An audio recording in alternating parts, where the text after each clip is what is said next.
From immortal soldiers in masks to using fake tanks to confuse the enemy, here are 8 of the most unusual armies in the world.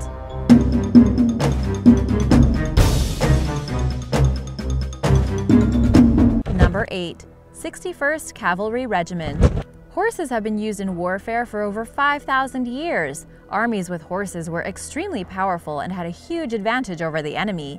The cavalry were fast and could easily trample opponents. In the 19th and 20th centuries, the cavalry units were game changers because they could provide support much faster than anyone else. As technology advanced, we started changing over to tanks, helicopters, airplanes, and drones. Cavalry units started to become obsolete, especially in recent years. Now, most cavalry units around the world are used for ceremonial purposes, except in India. The country that boasts the second biggest population in the world still has a cavalry regiment, and it is the largest unit in existence. Created in 1954, it united several cavalry regiments into one. It is a curious thing to be sure, but India feels adamant that the regiment is vital to the military. And to their credit, they live up to their words by making sure the regiment is ready for battle at all times. It's ready to be deployed for internal security or police roles if required. When they aren't battling it out, they are playing polo and are very famous for being outstanding sportsmen. China, the UK, and Moscow still have large mounted units, but they are there for ceremonial purposes. That being said, the reason that cavalry units are so unusual is that given the technology of the world today, it's unreasonable to believe that the regiment would do much good in a battlefield when an enemy could simply shoot them down, or even send a missile strike down to blast them away. It's just not practical to have horses charging into battle anymore. That would be cruel. Number 7. The Potsdam Giants. While it may be odd to see an outdated unit in the modern era of warfare, it's just as odd to see what rulers of past eras did to try and give themselves an edge on the battlefield. King Frederick I of Prussia wanted to turn Prussia into a great European power. He wanted to create the largest unit ever conceived for war, not in terms of numbers, but in literal size. He wanted a regiment of giants, and he was obsessed with making this happen. This unit was eventually called the Potsdam Giants, and the only requirement for joining the regiment was that you had to be over 6 feet tall. They were given special treatment by King Frederick, but this was also to compensate for the fact that many of them were abducted, bought, or even bred to become part of the regiment. Newborn babies would be marked to see if they might become unusually tall, and the king paid fathers for their tall sons or farmhands. One time, the king even tried to kidnap an Austrian diplomat, and one of the tallest giants, an Irishman who was over 7 feet tall, was abducted when he thought he was getting a new job. A lot of the men in the regiment of giants were tall prisoners.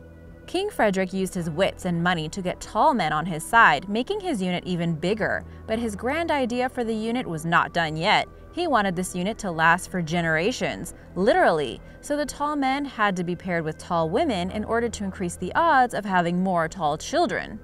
The unusualness of this unit goes many ways. Not only was Potsdam now full of tall men, but they were considered so valuable that despite being a grenadier unit, they never saw combat, not once. King Frederick was weirdly obsessed with them and would even torture them and have them stretched on the rack while he ate his lunch watching. Many of them died from this. When King Frederick died, his son Frederick the Great disbanded the sad, useless unit. As noted by Darwin, this is the first time that humans were forcibly bred for select characteristics. And now for the Vikings. But first, if you are new here, be sure to subscribe. And for you returning subscribers, welcome back! Glad to see you! Number 6. Viking Berserkers. When it comes to some of the greatest warrior tribes in history, it goes without saying that the Vikings are near the top of the list. These voyagers and conquerors did much during their reign, and they're respected and revered to this day. However, even within the greatest of armies are units that defy explanation or reason, and for the Vikings, that would be the Berserkers. While it's true that the name Berserker means different things to different people, in the Viking army it was a group of warriors so fierce and vicious that they felt themselves unbeatable. So unlike their brethren, they would actually run into battle screaming at the top of their lungs, without much armor, and do whatever they felt like doing to whoever got in their way. They had an impressive shock factor, and the element of surprise was always on their side. Their lust for blood and barbaric ways were very scary, which sadly was part of the problem. While they were respected for their battle skills, they were also hated because they would often hurt their allies when they weren't in battle, probably because they got bored. And while their tapping into their anger was said to be their trademark, some believe it was nothing more than getting drunk or finding mushrooms that made them hallucinate. They were said to fight in a trance-like fury and nothing could hurt them, but then after battles they would be completely worn out. In the Old Norse social order, their religion excused this type of behavior. The Berserkers as an elite military force, however, ended with the arrival of Christianity.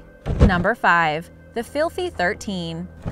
Have you ever heard of the film The Dirty Dozen? Ironically enough, that movie was based off of a real-life unit that existed in World War II.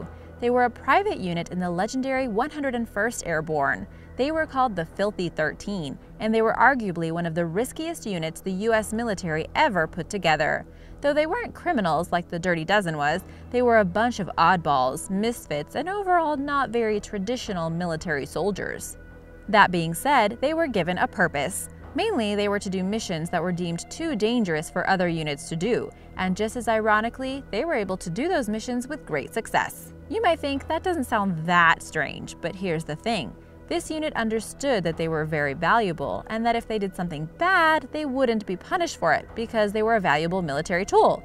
So this unit would go AWOL regularly to blow off steam, and they caused all kinds of havoc like blowing things up, stealing vehicles, and one time even a train. Needless to say, another unit like this was not commissioned by the military, at least officially. If they did, they probably wouldn't tell us. Number 4. The Immortals. Going back to the distinguished dynasties of the past, there are few who conquered the world as well as the Persians did. Their empire was arguably one of the most diverse and robust in terms of their army, and when it came to get the job done and doing it with the best they had, they sent in the Immortals. Nicknamed by Herodotus, this army always was said to have 10,000 men. Always. Their numbers never decreased and they never lost their strength. They would wear masks over their faces so the enemy would never see the actual man. It made it look like they were infinite in their numbers. Strike one down and another one with the same face is looking at you. But even more than that, if a single immortal was killed, they would be replaced at the earliest possible time so that their forces didn't diminish in the slightest. Pretty tricky. Also unusual was that because of their rank and status, they were actually given gold to wear into battle, which isn't something you would usually give to someone who's possibly not coming back. Still, the Immortals were one of the most feared professional units in history, and their names are tied to the victory at the legendary battle at Thermopylae. Number 3. The Scallywags. In World War II, the government of the United Kingdom created top-secret auxiliary groups known as Scallywags.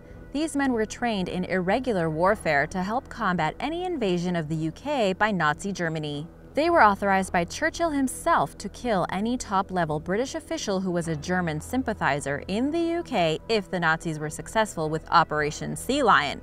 If they were to be captured, they must immediately terminate themselves.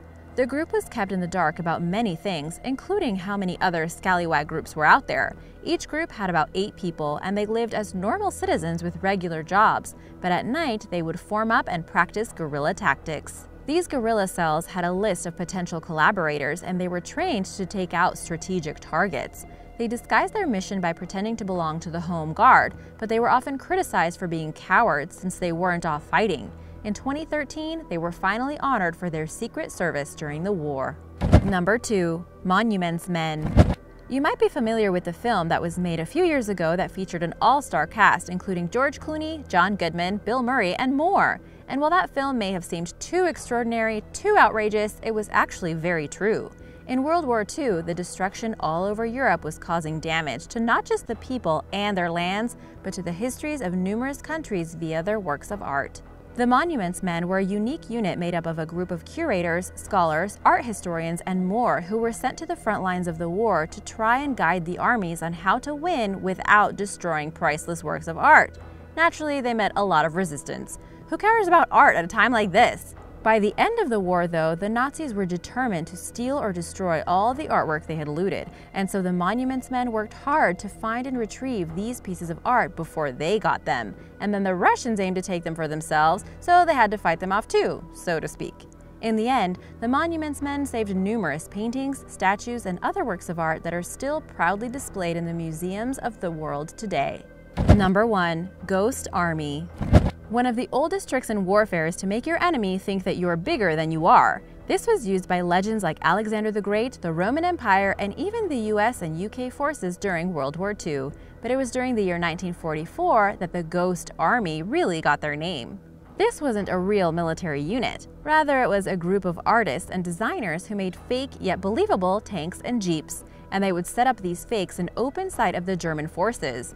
You might think that this tactic could never work since the Germans would spot the fakes, but remember, this is 1944. They only had certain ways of looking at this ghost army, and from a distance, it most definitely looked real. But more than that, this group spread misinformation on public radio lines to show the army moving, or spreading lies about how big the forces of the US or the UK actually were. In one instance, the illusion was sold even more when General George S. Patton was brought in to prove that the units were quote-unquote real. In fact, it was during this time that D-Day was being planned, and the Allied forces wanted to make sure that Hitler did not expect them to hit Normandy like they were going to. So between Patton and the Ghost Army, they lined the forces up for all to see, and Hitler fell for the ruse. It was part of what made D-Day so successful. The Ghost Army would be put on 20 missions throughout the war, and their secret was held until the mid-1990s. Many of the artists and designers who were instrumental in making the Ghost Army a hit were later employed in Hollywood for many years. Thanks for watching! Which of these unusual armies did you like the most? Do you know of any other unusual armies? Let us know in the comments below. Be sure to subscribe, and I'll see you next time. Bye!